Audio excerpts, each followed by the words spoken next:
Brent, and I've known Kenn for about 10 years.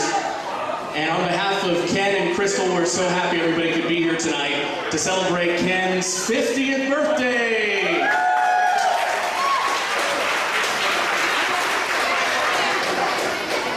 So Crystal had this really good idea that we were all going to come up here and roast Kenn a little bit.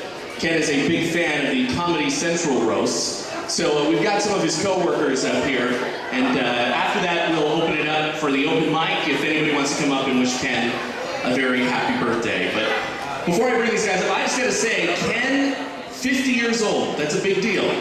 You know, I think Kenn, 50th birthday, that's the birthday where you start realizing you had more birthdays than you have coming up.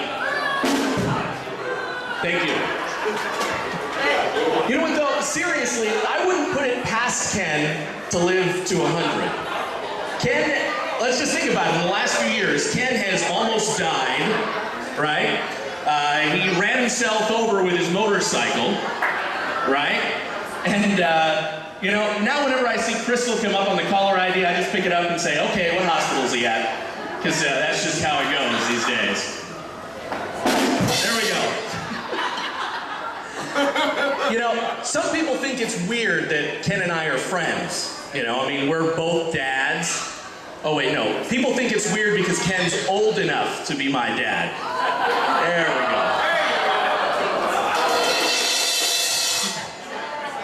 go. When I wrote on Facebook today I was coming to Kenn's party, the first response I got is, what kind of weirdo spells Kenn with two N's? Is it Kenn or Kenna?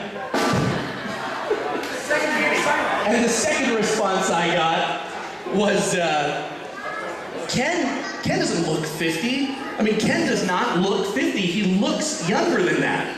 Well, I would say, you know, looks can be deceiving. You know, it looked like when we went to Coconut Joe's, Kenn and Crystal were getting married for the first time, but no, that's not how it really went.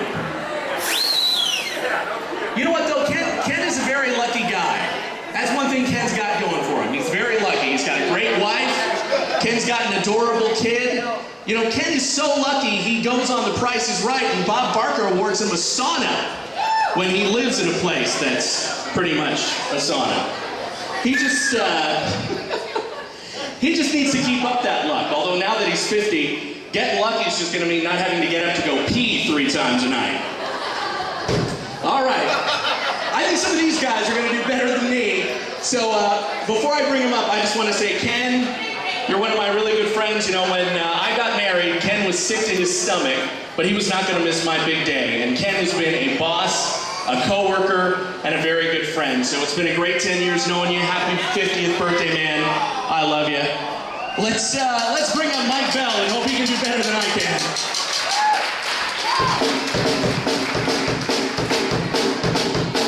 You would make me the second one up here. Kenn is known as being kind of a really good guy. I mean, I don't know a lot of people that know anything bad about Kenn. I don't know anybody who can say anything bad about Kenn. And I actually Googled, I looked back at Kenn before he came to Bakersfield. There's not a lot of information about Kenn, but I Googled some stuff. And I really hate to bring this up at your 50th birthday, Kenn, but I have apparently uncovered lots of information about Kenn McCloud. So you'll just bear with me. These are some news stories that I found online, apparently about Kenn McCloud. Law enforcement and intelligence authorities were thwarted in their attempts to arrest criminal mastermind Kenn McCloud over the weekend. A multinational team of special force operatives swooped down upon McCloud's secret headquarters in a hollowed-out volcano off the coast of Japan. McCloud was thought to have escaped in a spacecraft of his own design and had flown to a secret base on the moon. Well, wait a second, that's the James Bond movie I watched this afternoon. I am the only remaining person in town that was there at the moment that Kenn and Crystal met. It was me and Don Christie and what's his noodle. We noticed that there was a spark between Kenn and Crystal, and of course we took that opportunity to, while they were absorbed in each other, we charged all of our drinks to Ken. So Ken, thank you very much. You're a great boss. You're a good friend. And we enjoy working with you. And we're glad to have you around. I know that there was a short bit of time we didn't think you were going to be there, but just like Ken, you're back. So, ladies and gentlemen, Kenn McCloud. And now, back to Brent. Oh, I'm not telling any more jokes. I'm done. All right, let's welcome Miranda Whitworth. She's next to say a few words about Ken. Hello. Thank you for coming out to Kenn McCloud's birthday party. I've worked with Ken for about 6 years now, and I've learned a lot from him. You know, we work in radio, and there's one kind of general rule when you are in radio. As a morning radio show host, if you lose your show, you lose your job. Jen, you're here, you know that, right? There you go. With two exceptions. The first being, of course, Francis Mayer, whose ability to remain relevant at Clear Channel can probably be attributed to his complete lack of shame, if you know Francis. And of course, his ability to sell anything with a straight face, including his supposed talents. Also, the second exception to the morning show rule would be Kenn McCloud. Now, Ken has survived not only a format flip, a frequency sell-off, and 3 failed incarnations of 2 morning shows. Some would say it might be his talents that keep him around. I think it's kind of his convenient / strategic marriage to one of Bakersfield's most prolific and profitable sales reps.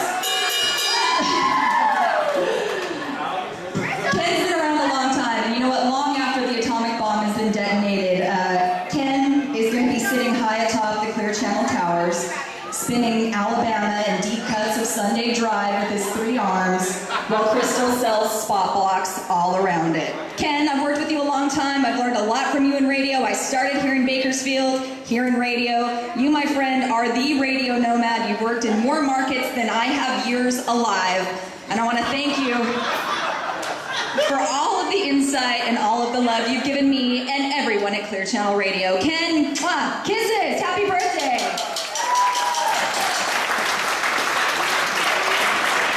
All right, thank you, Miranda. And hey, give it up for Francis Mayer.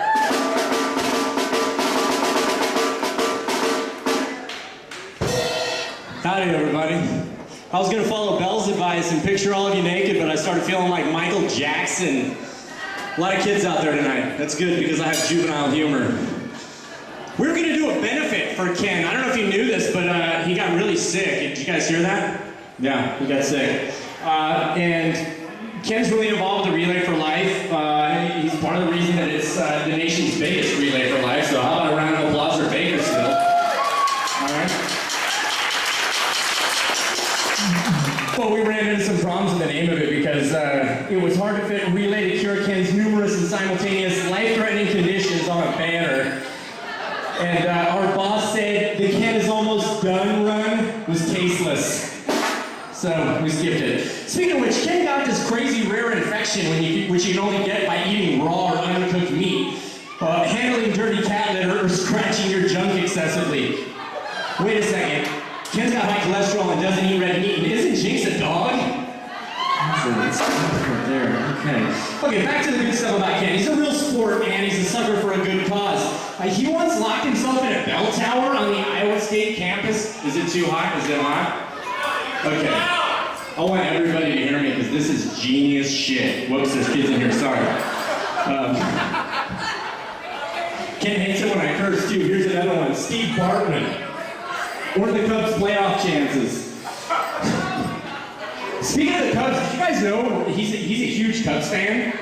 Which is sad because he's passed that infection along to his child, so there's another reason to be disappointed for a lifetime. But Ken's also a huge Ryan Sandberg fan. He loves Sandberg. I mean, he's followed his career from the get-go.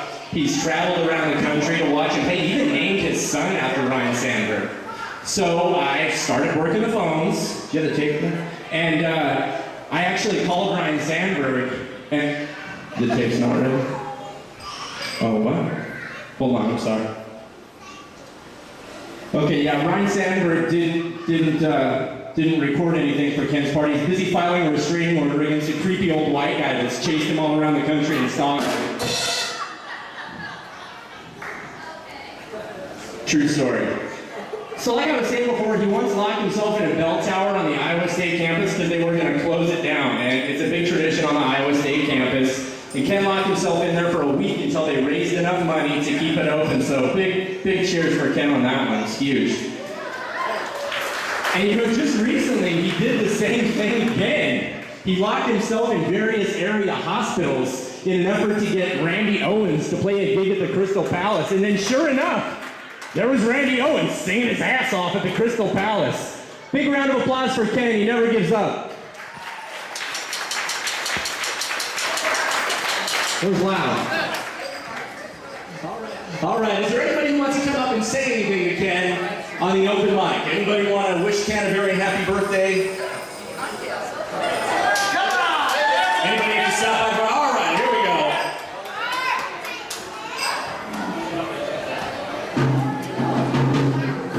What's going on, Mark? Oh, how you doing here tonight? I used to be stand-up, but I got tired of people threatening me in a parking lot after my shows, so gave that up. No, Kenn, I want to celebrate Kenn's 50 years of living. I'm not sure we're celebrating 50 years of living or just being alive for 50 years. That's good. Last year, Kenn had a health scare, and he got in a comatose state, and actually started getting these psychic powers. I was like, Kenn, were you seeing into the future? He goes, yeah. I saw the Chicago Cubs winning the World Series next year, so. And Kenn's real excited today, so it's really excitable. It's a good day for him. Last time I saw Kenn as excited was when Iowa State almost beat Kansas in basketball, so. But we want to celebrate 50 years of Kenn. Let's give a standing ovation for Kenn McCloud right now, 50 years old. Come on, everybody. Get out of here, Steve. Get out. Come on, everybody up. Everybody up.